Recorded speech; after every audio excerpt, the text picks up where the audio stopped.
दोस्तों, हमारे channel maths 956 में आपका स्वागत है। आज हम वार्षिक मूल्यांकन वर्कशीट प्रोजेक्ट कार्य 2021-22 कक्षा 7 विषय गणित का अध्ययन करेंगे।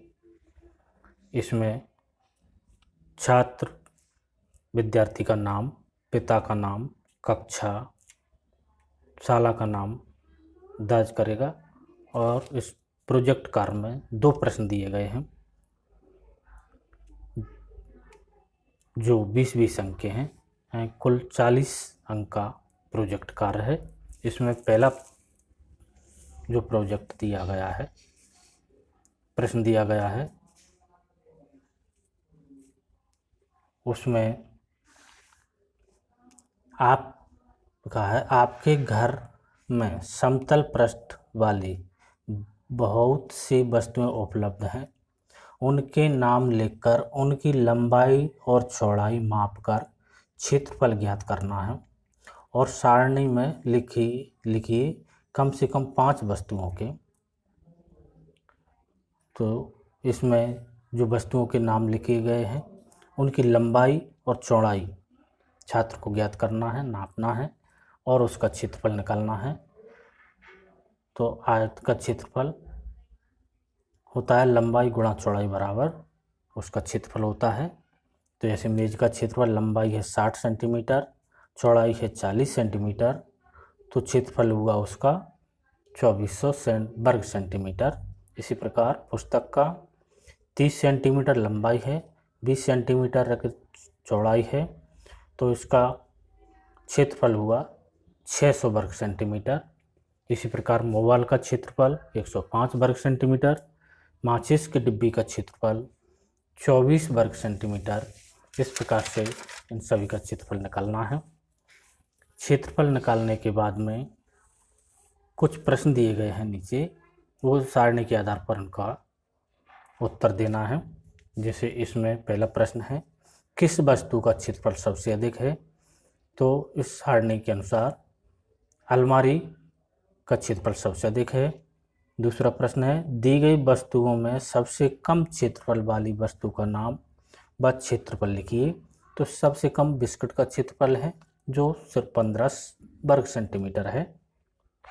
दरवाजे का क्षेत्रफल पुस्तक के क्षेत्रफल से कितना अधिक है? तो दरवाजे का क्षेत्रफल 4200 से वर्ग सेंटीमीटर, पुस्तक का क्षेत्रफल 600 वर्ग सेंटीमीटर को कम कर दिया तो 3600 वर्ग सेंटीमीटर हुआ। अगला प्रश्न, सबसे अधिक क्षेत्रफल और सबसे कम क्षेत्रफल में कितना अंतर है? तो दोनों को घटा दिया जो आया 11985 वर्ग सेंटीमीटर। सारणी से क्षेत्रफल को आरोही क्रम में लिखिए। तो आरोही क्रम बढ़ता हुआ क्रम होता है और अवरोही क्रम घटता हुआ क्रम होता है। तो सभी क्षेत्रफलों को बढ़ते हुए क्रम में लिखा, जैसे 15, 15 से बड़ा 24, 24 से बड़ा 32, बढ़ते हुए क्रम। अगला प्रश्न है, विद्यार्थी कम से कम 20 व्यक्तियों, परिवार, रिश्तेदार, पड़ोसी से उनकी जन्म तिथि पूछकर और सारणी के आधार पर जो नीचे लिखेगा और सारणी के आधार पर जो नीचे दी गई है दिए गए प्रश्नों का उत्तर देना है। तो बच्चे ने परिवार, रिश्तेदारों के जो नाम पूछकर उनकी जन्मतिथि लिखी है। जन्मतिथि लिखने के बाद में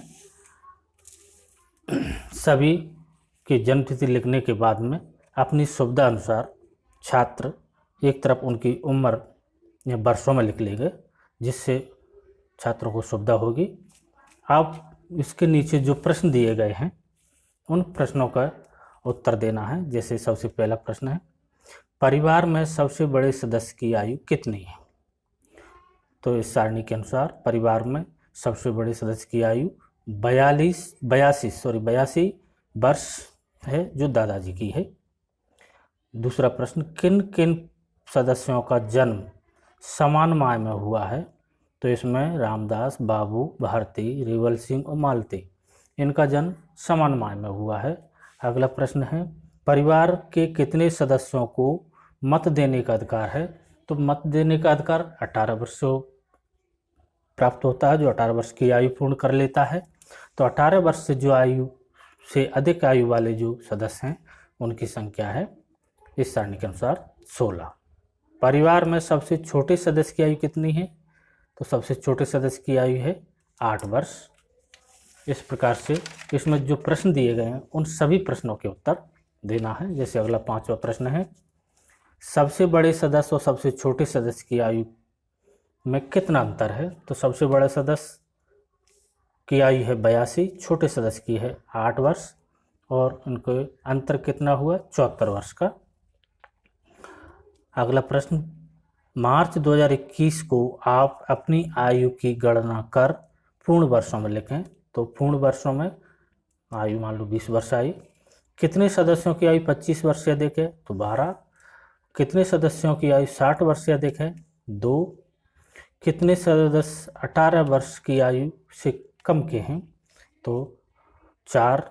ऐसे सदस्यों की संख्या कितनी है? 4। सभी सदस्यों की आयु बढ़ते क्रम में लिखना है, यानी पहले छोटी आयु, फिर बड़ी से बड़ी आयु, जैसे 8 वर्ष, 11 वर्ष, 14 वर्ष, 16 वर्ष, बढ़ते हुए क्रम में सभी सदस्यों की आयु लिखी। इस प्रकार से ये वर्कशीट पूर्ण हुई।